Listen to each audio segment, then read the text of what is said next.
Thank you, Ministers. I request the Ministers to stay on.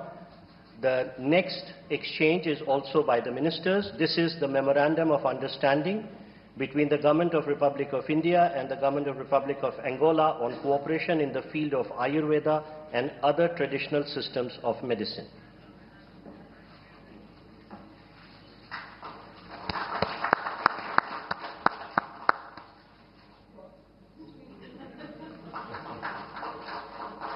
Thank you, Ministers. Thank you, sir.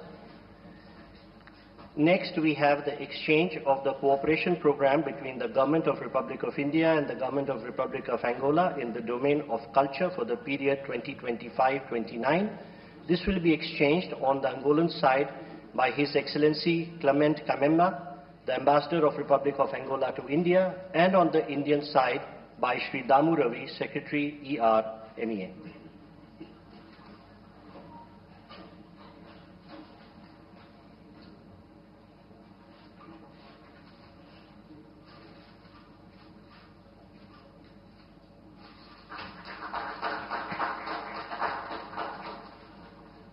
We request the Secretary and the Ambassadors to stay on. We next have the handing over of the International Solar Alliance Framework Agreement.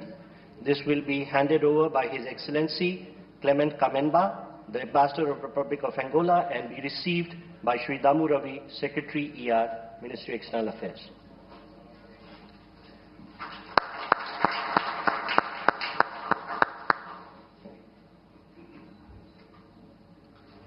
Thank you, sir. Ladies and gentlemen, this concludes the exchange ceremony.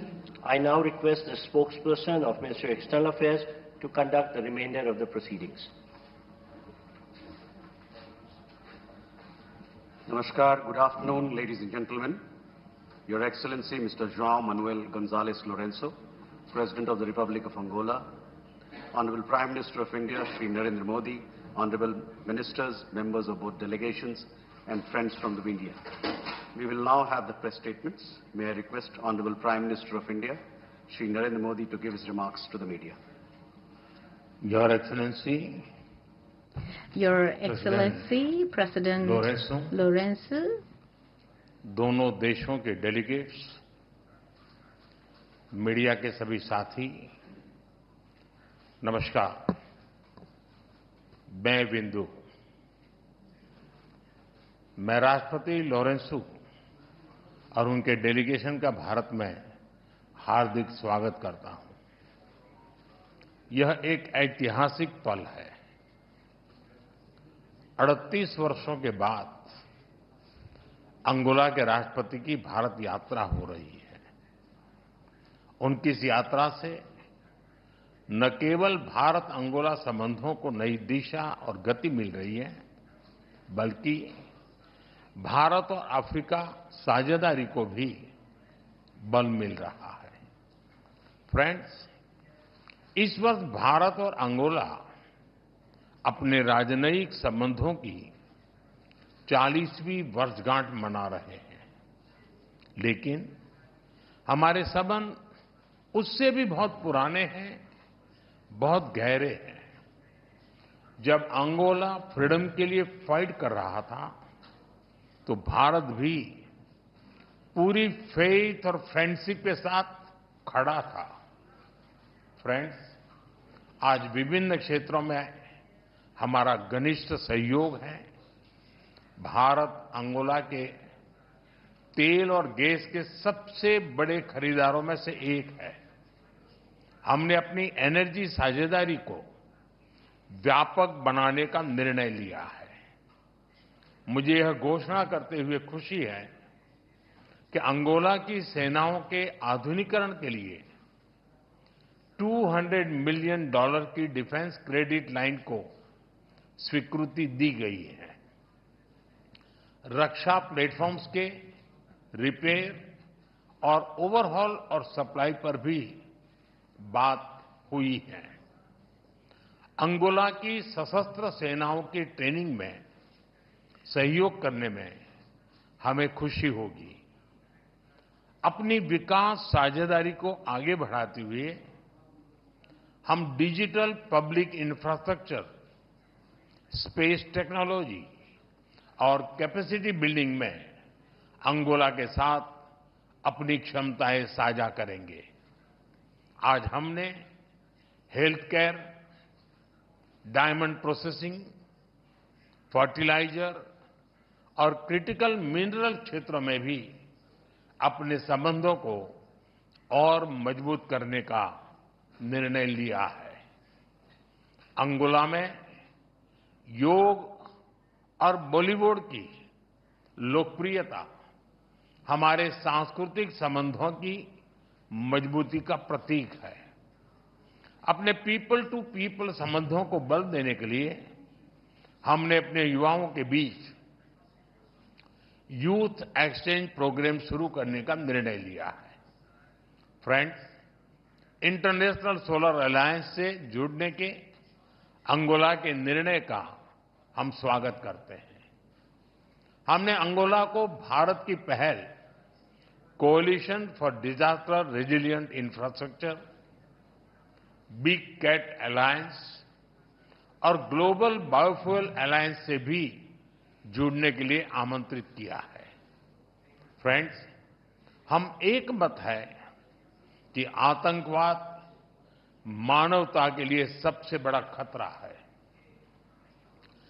Pahalgam में हुए आतंकी हमले में मारे गए लोगों के प्रति राष्ट्रपति लॉरेंसो और अंगोला की संवेदनाओं के लिए मैं उनका आभार व्यक्त किया। We are committed to take firm and decisive action against terrorist and those who support them. We thank Angola for their support in our fight against cross-border terrorism. Friends, 140 crore भारतीयों की ओर से मैं अंगोला को अफ्रीकन यूनियन की अध्यक्षता के लिए शुभकामनाएं देता हूं। हमारे लिए यह गौरव की बात है कि भारत की G20 अध्यक्षता के दौरान अफ्रीकन यूनियन को G20 की स्थायी सदस्यता मिली। भारत और अफ्रीका के देशों ने कॉलोनियल रूल के खिलाफ एक सूर में आवाज उठाई थी, एक दूसरे को प्रेरित किया था। आज हम ग्लोबल साउथ के हितों, उनकी आशाओं, अपेक्षाओं और आकांक्षाओं की आवाज बनकर एक साथ खड़े रहे हैं। पिछले एक दशक में अफ्रीका के देशों के साथ हमारे सहयोग में गति आई है। हमारा आपसी व्यापार लगभग $100 बिलियन हो गया है। रक्षा सहयोग और मैरीटाइम सिक्योरिटी पर प्रगति हुई है। पिछले महीने भारत और अफ्रीका के बीच पहली नेवल मैरीटाइम एक्सरसाइज एक्यूम की गई है। पिछले 10 वर्षों में हमने अफ्रीका में 17 नई एम्बेसीज खोली है। $12 बिलियन से अधिक की क्रेडिट लाइंस अफ्रीका के लिए आवंटित की गई है। साथ ही अफ्रीका के देशों को $700 मिलियन की ग्रांट सहायता दी गई है। अफ्रीका के 8 देशों में वोकेशनल ट्रेनिंग सेंटर खोले गए हैं। अफ्रीका के 5 देशों के साथ हम डिजिटल पब्लिक इंफ्रास्ट्रक्चर में सहयोग कर रहे हैं। किसी भी आपदा में हमें अफ्रीका के लोगों के साथ कंधे से कंधा मिलाकर फर्स्ट रिस्पॉन्डर की भूमिका अदा करने का सौभाग्य मिला है। भारत और African Union, we are partners in progress, we are pillars of the global South. मुझे विश्वास है कि अंगोला की अध्यक्षता में भारत और अफ्रीकन यूनियन के संबंध नई ऊंचाइयां हासिल करेंगे। एक्सेलेंसी, एक बार फिर मैं आपका और आपके डेलीगेशन का भारत में हार्दिक स्वागत करता हूं। बहुत बहुत धन्यवाद। Obrigado. Thank you, sir. May I now request His Excellency Mr. João Manuel Gonzalez Lourenço, President of the Republic of Angola, to give his remarks to the media. Thank you very much. Thank you very much, all Your Excellency Narendra Modi, the Prime Minister of the Republic of India, distinguished members of the Indian and Angolan delegation, distinguished guests, ladies and gentlemen.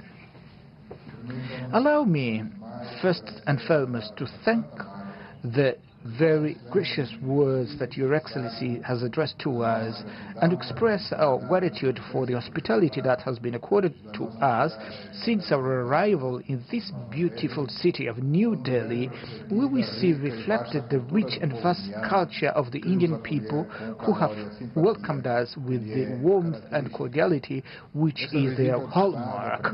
This state visit, the first I undertake to your country, takes place 38 years after President José Eduardo Santos visited India at a time when Angola was grappling with a long conflict that significantly constrained the achievement of the development goals which we would have begun to realize within the framework of cooperation with your great country.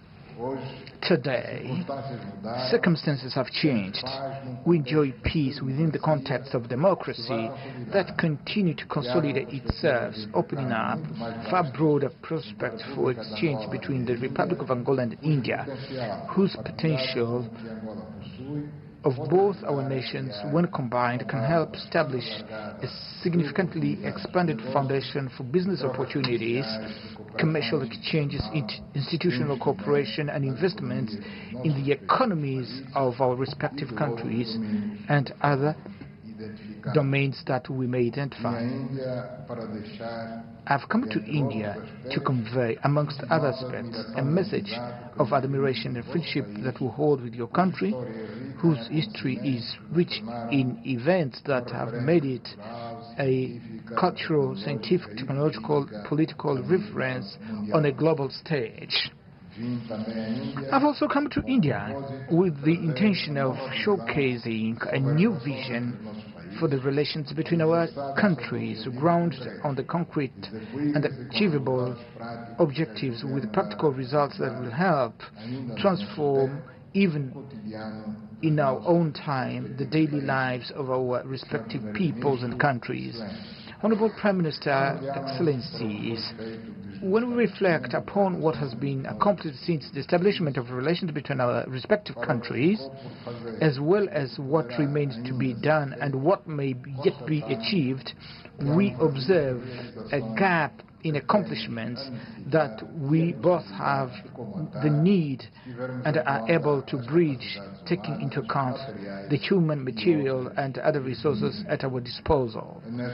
It is from this perspective that the Angolan side will seek to address during the bilateral discussions our main interest in the cooperation with India, placing particular emphasis on the sectors such as agriculture to promote food security, finance, health, defense, higher education, information technologies, energy, industry and trade, and mineral resources, oil and gas, with expectation that at the end of our deliberation we may affirm that our efforts have been worthwhile in light of results achieved, since these domains constitute the foundation upon which the entire economic and social development program of Angola will rest, for which we count most especially on the participation of India.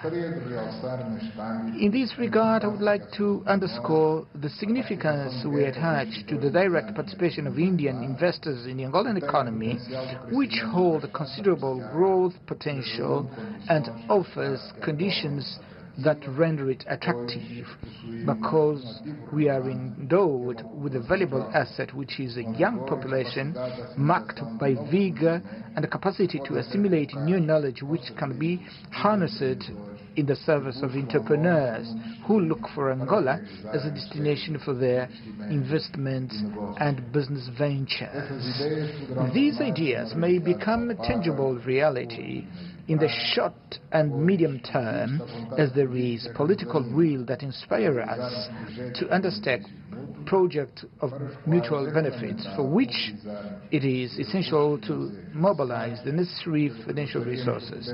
I therefore would like to welcome the availability and the openness of your country to the creation of an investment fund with a view to encourage Indian entrepreneurs to invest in sectors of their interest in Angola, as well as the establishment of an export credit line.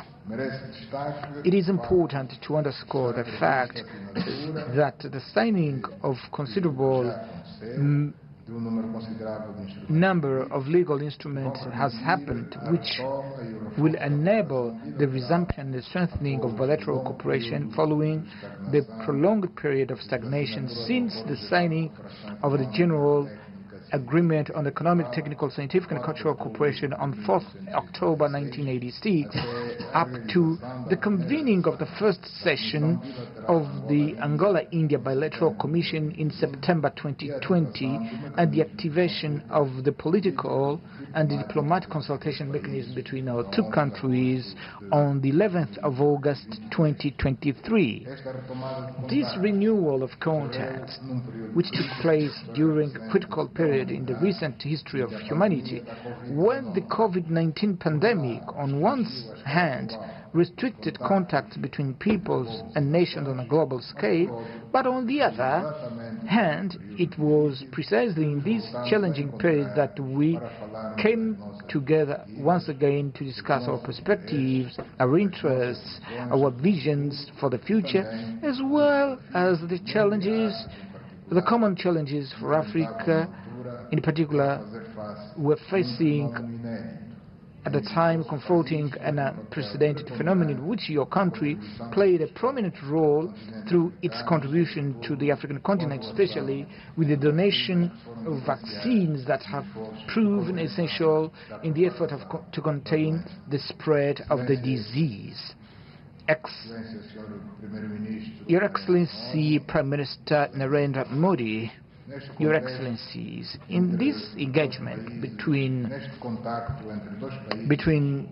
two countries of Global South from different regions of the world, yet of undeniable strategic importance, we are compelled to address issues pertaining to the current international landscape, given their complexity and the threats they represent. I am firmly convinced that we share the same principles and common perspectives regarding the need to contribute to the reconstruction of a new world order by restoring to the United Nations and all its bodies the central role in seeking for solutions through dialogue, which may contribute to reducing the current tensions that generate political instability, humanitarian crisis, and market uncertainties, with grave repercussions for the global trade and consequently for the food and energy security of countries on a worldwide scale. All these facts underscore the primacy of multilateralism over the perspectives advanced by groups of countries that regard themselves as sufficiently powerful and are entitled to impose development models and solutions to which all others must submit. This scenario tends to underestimate international law as the framework that must continue to be globally accepted for resolving the conflict in the Middle East on the basis of the relevant United Nations Security Council resolution that set forth the establishment of the State of Palestine, as well as the conflict unfolding in Ukraine and other regions of the world, notably in Africa, where we are concerned about the war in Sudan, in the Democratic Republic of the Congo, and the chronic instability that has prevailed for years in the Sahel region in Africa. Thank you very much, Honorable Prime Minister, and thank you everyone present. Thank you, sir. That concludes the press statements. Thank you for your presence, ladies and gentlemen.